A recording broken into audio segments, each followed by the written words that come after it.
സുഗമോദേവി സീരിയലിന്റെ ഇന്നത്തെ എപ്പിസോഡ് റിവ്യൂയിലേക്ക് എല്ലാവർക്കും സ്വാഗതം. അങ്ങനെ പ്രഭാവതിയാണെങ്കിൽ ഭാർഗവിയുമൊത്ത് ഒരു ജ്യോത്സ്യനെ കാണാനായിട്ട് പോവുകയാണ്. തിരിച്ച് ഭാർഗവിയുടെ വീട്ടിലേക്ക് വരുന്നുണ്ട്. മുരളിയോട് ഗൗരി പറയുകയാണ് ആന്റി ഇപ്പോൾ ഒരു ജ്യോത്സ്യനെ കണ്ടിട്ട് വരികയാണെന്ന്. അങ്ങനെ ഭാർഗവിയാണെങ്കിൽ ആ ജ്യോത്സ്യൻ പറഞ്ഞ കാര്യങ്ങളൊക്കെ തന്നെ ഗൗരിയോടും മുരളിയോട് കൂടിയിട്ട് പറയുകയാണ്. അതായത് ഞങ്ങൾ പോയപ്പോൾ തന്നെ ജ്യോത്സ്യന്റെ മുഖം വാടി, മാത്രമല്ല അയാൾ ഇങ്ങോട്ടായിരുന്നു കാര്യങ്ങളൊക്കെ പറഞ്ഞിരുന്നത്. നന്ദൻ ഒരുപാട് വിഷമത്തിലായിരുന്നുവെന്നും ഇപ്പൊ പല കണക്കുകൂട്ടലുകളിൽ മാറി നിൽക്കുകയാണെന്നും ആരോഗ്യവാനായി തന്നെ ഉണ്ടെന്നൊക്കെയാണ് പറഞ്ഞത്. പിന്നീട് കുറച്ച് പൂജകൾക്ക് തന്നിട്ടുണ്ട്. പ്രഭക്കുഞ്ഞെ എത്രയും പെട്ടെന്ന് നമുക്ക് ഇന്ന് വൈകുന്നേരത്ത് തന്നെ ആ പൂജകൾക്കൊക്കെ രസീതാക്കണം. മാത്രമല്ല അത് ചെയ്യുകയും വേണം. ഉറപ്പായിട്ടും അതിന് ഫലം കാണുമെന്നൊക്കെ പറയുകയാണ്. ഈ സമയം മുരളിക്കും ഗൗരിക്കും പ്രഭാവതിയുടെ അവസ്ഥ കാണുമ്പോൾ വല്ലാത്ത വിഷമം തോന്നുന്നുണ്ട്. അങ്ങനെ പ്രഭാവതി ചോദിക്കുകയാണ്, മോനെ ഞാൻ വീണ്ടും ചോദിക്കുകയാണ്, എന്നെന്നും തോന്നരുത്, നന്ദന്റെ കാര്യത്തിൽ എന്തെങ്കിലും അറിയുമെങ്കിൽ ഒന്ന് തുറന്നു പറയുന്നു. ഇല്ല ആന്റി, എനിക്കൊന്നും അറിയില്ല. ഞാനും ഇതുപോലെ എല്ലാവരോടും ചോദിച്ചു നടക്കുകയാണ്. അവസാനം ഞാൻ ഗിരീഷേട്ടനെ വിളിച്ചിരുന്നു. ഗിരീഷേട്ടൻ തന്നൊരു വാക്ക് അതിലെനിക്ക് പ്രതീക്ഷയുണ്ട്. നന്ദന്റെ അന്വേഷണം നന്നായി തന്നെ പോയിക്കൊണ്ടിരിക്കുന്നു. ഒരുപക്ഷെ അന്വേഷണത്തിന്റെ രീതി ഇങ്ങനെയൊക്കെ ആയിരിക്കും ആന്റി എന്നൊക്കെ പറയുമ്പോൾ പ്രഭയാണെങ്കിൽ വീണ്ടും ഒന്നും ചോദിക്കുന്നില്ല. പ്രഭക്കുഞ്ഞ് വന്നേ, നമുക്ക് ചായ ഇട്ട് കുടിക്കാമെന്ന് പറഞ്ഞുകൊണ്ട് വേഗം തന്നെ ഭാർഗവിയാണെങ്കിൽ അവരുമായിട്ട് അകത്തേക്ക് പോകുന്നുണ്ട്. കൂടെ ഗൗരിയും മുരളിയാണെങ്കിൽ എന്തൊക്കെയോ ആലോചിച്ച് അങ്ങനെ ഇരിക്കുകയാണ്. പിന്നീട് CP ആവട്ടെ ദേവിക പറഞ്ഞ കാര്യം പറയാനായിട്ട് അരുന്ധതിയെയും ഋഷിയെയും കാണാനായിട്ട് എത്തുകയാണ്. അങ്ങനെ നന്ദൻ പലതും മനസ്സിൽ കണക്കൂട്ടിയിട്ടാണ് മാറി നിൽക്കുന്നതെന്ന് എല്ലാവർക്കും ബോധ്യപ്പെട്ടില്ലേ എന്നൊക്കെ പറഞ്ഞുകൊണ്ട് അരുന്ധതിയാണെങ്കിൽ പൊട്ടിത്തെറിക്കുകയാണ്. അമ്മ ഇങ്ങനെ സമാധാനക്കേടാവല്ലേ, സമാധാനത്തോടെ ഇരിക്ക്, അവനൊരു ചുക്കും ചെയ്യാൻ പോകുന്നില്ല. ഞാനിവിടെ ഉള്ളപ്പോ എന്റെ അമ്മയെ അവൻ തൊടുക പോലും ചെയ്യില്ലെന്നൊക്കെ പറയുമ്പോൾ നീ മിണ്ടിപ്പോവരുത്. നീയിപ്പോ പ്രശ്നങ്ങളിൽ നിന്നും പ്രശ്നങ്ങളിലേക്ക് പോയിക്കൊണ്ടിരിക്കുകയാണ്. കൂട്ടിന് പറ്റിയ സുഹൃത്തുക്കളും ദേ അമ്മേ, എന്റെ ഫ്രണ്ട്സിനെ ഒന്നും പറയരുത്. പറഞ്ഞത് എന്ത് ചെയ്യോടാ? എന്തായാലും പക പുക കൊണ്ടേ പോവുള്ളൂന്നല്ലേ. അതുകൊണ്ട് എന്റെ പുകയോട് കൂടിയിട്ട് ഇതങ്ങ് അവസാനിക്കട്ടെ. ചന്ദ്രോത്ത് വീട്ടുകാരോട് എനിക്ക് ദേഷ്യം ഉണ്ടായിരുന്നു, പകയുണ്ടായിരുന്നു. പക്ഷെ അതൊക്കെ പറഞ്ഞു തീർക്കാവുന്ന രീതിക്ക് മാത്രമേ ഉണ്ടായിരുന്നുള്ളൂ. ഇനിയിപ്പോ പ്രശ്നങ്ങൾ അവസാനിപ്പിക്കാൻ നോക്കുമ്പോൾ ഓരോ കുരുക്കുകളായിട്ട് അഴിക്കാൻ നോക്കുമ്പോൾ പുതിയത് മുറുകിക്കൊണ്ടിരിക്കുകയാണ്. ഇത് ഒരടിക്കൊന്നും തീരുന്നെന്ന് തോന്നുന്നില്ല. എന്തായാലും നീയും നിന്റെ ഫ്രണ്ട്സും കൂടി കാര്യങ്ങൾ ഇത്രത്തോളം എത്തിച്ചില്ലേ. അങ്ങനെ ദേവിക CP യെ വിളിച്ച് പറയണമെങ്കിൽ അതിന് പിന്നിൽ എന്തൊക്കെയോ ഉദ്ദേശങ്ങൾ ഉണ്ടെന്നൊക്കെ അരുന്ധതി പറയുന്നു. എന്നെ ദേവിക അധികം വിളിക്കാത്തത് മേഡം, പക്ഷെ ഇക്കാര്യം പറയാൻ വേണ്ടി വിളിച്ചപ്പോ എന്തോ എനിക്കും ഒരു പന്തികേട് തോന്നുന്നുണ്ട്. എന്തായാലും മേഡം ഒന്ന് സൂക്ഷിക്കണമെന്നൊക്കെ പറയുമ്പോൾ ഋഷി വീണ്ടും പറയുന്നുണ്ട് അമ്മയ്ക്കൊന്നും പറ്റില്ല എന്ന്. ഒന്ന് മിണ്ടാതിരിക്കടാ എന്ന് പറഞ്ഞുകൊണ്ട് അരുന്ധതി ആണെങ്കിൽ പൊട്ടിത്തെറിക്കുകയാണ്. പിന്നീട് ദേവികയാവട്ടെ മുരളിയുടെ ഫോണിലേക്ക് വിളിക്കുന്നുണ്ട്. അതെ മുരളിയേട്ടാ, അവിടെ അമ്മയുണ്ടോ? ആ അമ്മയുണ്ട്. പിന്നെ അമ്മ ഇങ്ങോട്ട് വന്നത് വെറുതെ ഒന്നല്ല, ഒരു ജോത്സ്യനെ കണ്ടിട്ട് വന്നതാ. എന്തായാലും ജോത്സ്യൻ കൃത്യമായിട്ട് നന്ദൻ എവിടെയുണ്ടെന്ന് പറഞ്ഞിട്ടുണ്ട്. ആരോഗ്യവാനായിട്ട് ഇരിക്കുന്നു എന്നൊക്കെ കളിയാക്കി കൊണ്ട് മുരളി പറയുമ്പോൾ എന്താ മുരളിയേട്ടാ അത്, ദൈവങ്ങളെ ആന്റി ഇപ്പൊ ഒരുപാട് കൂട്ടുപിടിക്കുന്നുണ്ട്, അന്ധവിശ്വാസങ്ങളിലേക്ക് ചായ്വ് നടത്തുന്നുണ്ട്.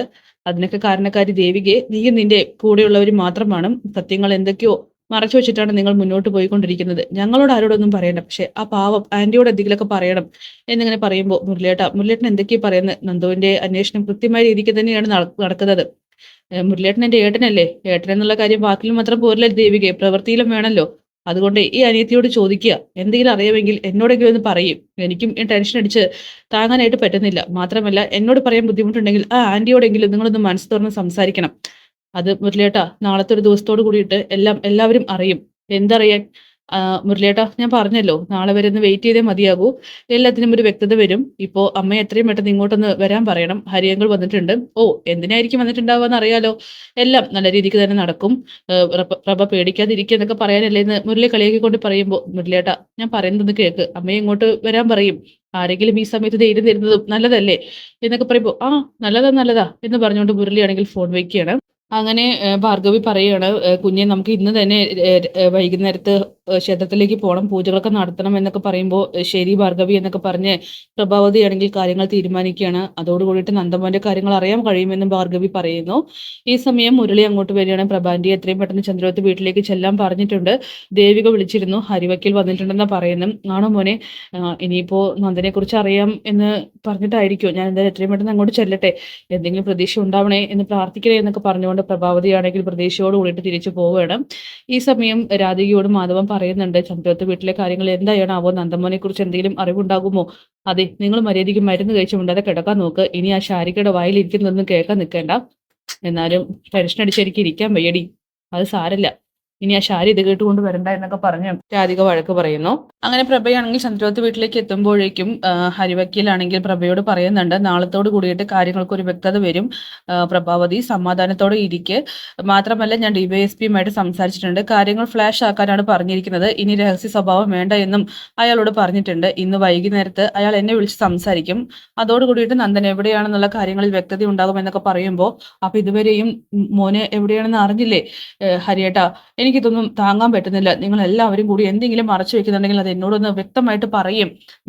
നിങ്ങൾ എന്താണോ തീരുമാനിച്ചിരിക്കുന്നത് അതിനോടൊപ്പം ഞാൻ നിൽക്കും. എന്റെ മോൻ ഒരു കുഴപ്പമില്ലാതെ ഉണ്ടെന്ന് മാത്രം എനിക്ക് അറിഞ്ഞാൽ മതി എന്നൊക്കെ പറയുമ്പോൾ ഹരിവക്കീൽ പറയുന്നുണ്ട്, നാളത്തെ ഒരു ദിവസമല്ലേ പ്രഭാവതി, നീ ഞങ്ങളുമായിട്ടൊന്ന് സഹകരിക്കുക.